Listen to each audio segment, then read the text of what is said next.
I would like to read you a couple of passages from my novel, Michel-Michelle, published by Victorina Press.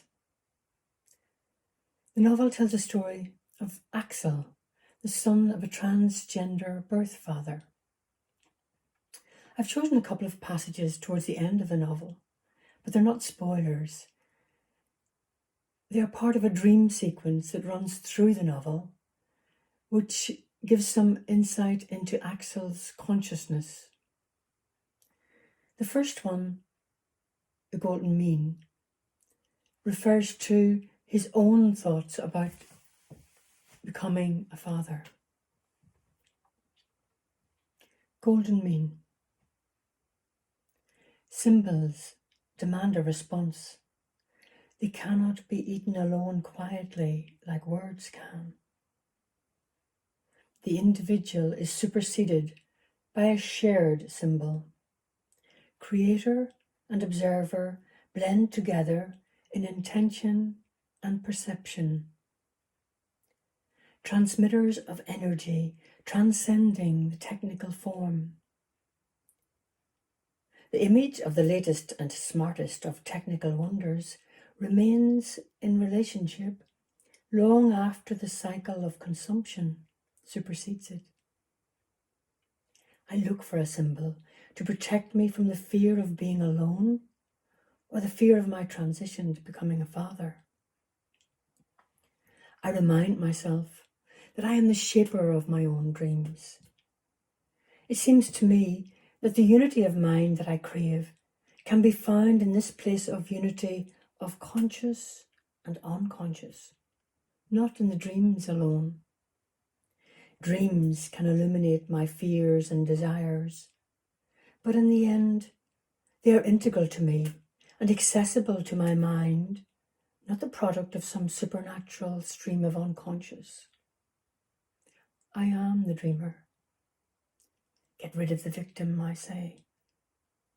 What I do to my mind is not done to me. I do it to myself. Only there can I be free. I am triumphant when I succeed in shaping my dream around me. The dreamer is off-screen and ethereal. On the dream screen, a spiral glow in three-dimensional gold sits in black and empty space with no apparent links to any material reality. The spiral speaks the language of the off-screen dreamer, who reverberates in the direction of a figure who is a cross between a stick figure and a three-dimensional human. The outline of the stick figure is also black, so cannot be seen, but the dreamer knows the figure is there.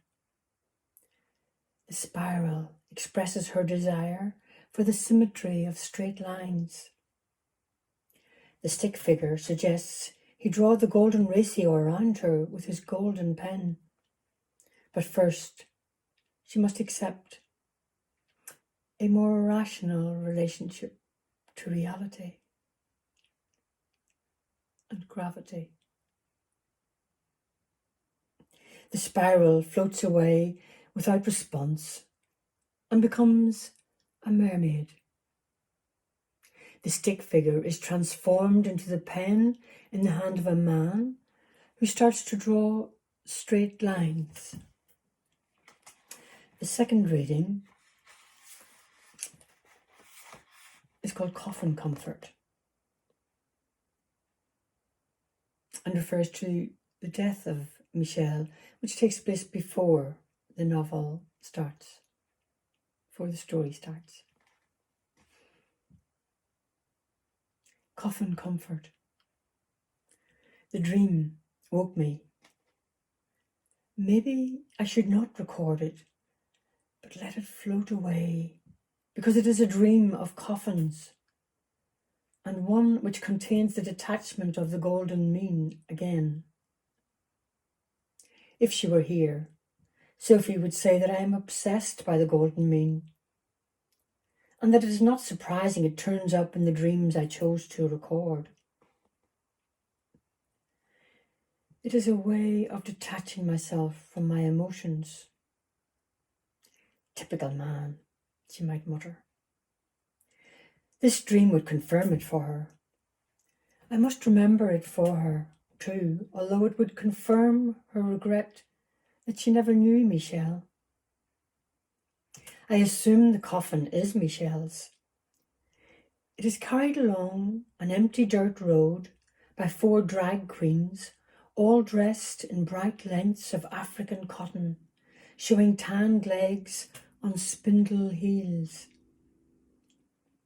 I see myself there on the roadside, dressed completely in white, including my white summer hat, but the white ribbon around it has been replaced by black.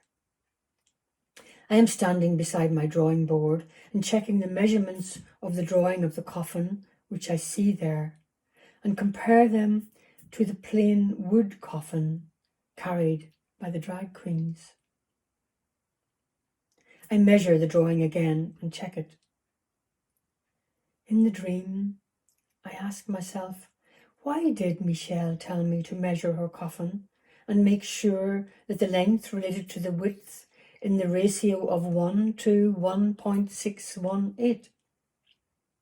She didn't, of course. She asked me if she could leave all that to me to suit myself with it.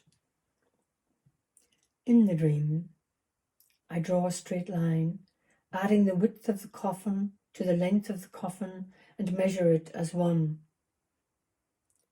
The length of the coffin is in perfect proportion to the width, I tell Michel, who is behind me, watching. Everything is okay. You have reached the golden mean. I turn to her and she smiles. It is the ratio of man to woman in me. Thank you. Michel-Michelle, published by Victorina Press. And I'm Margo Gorman.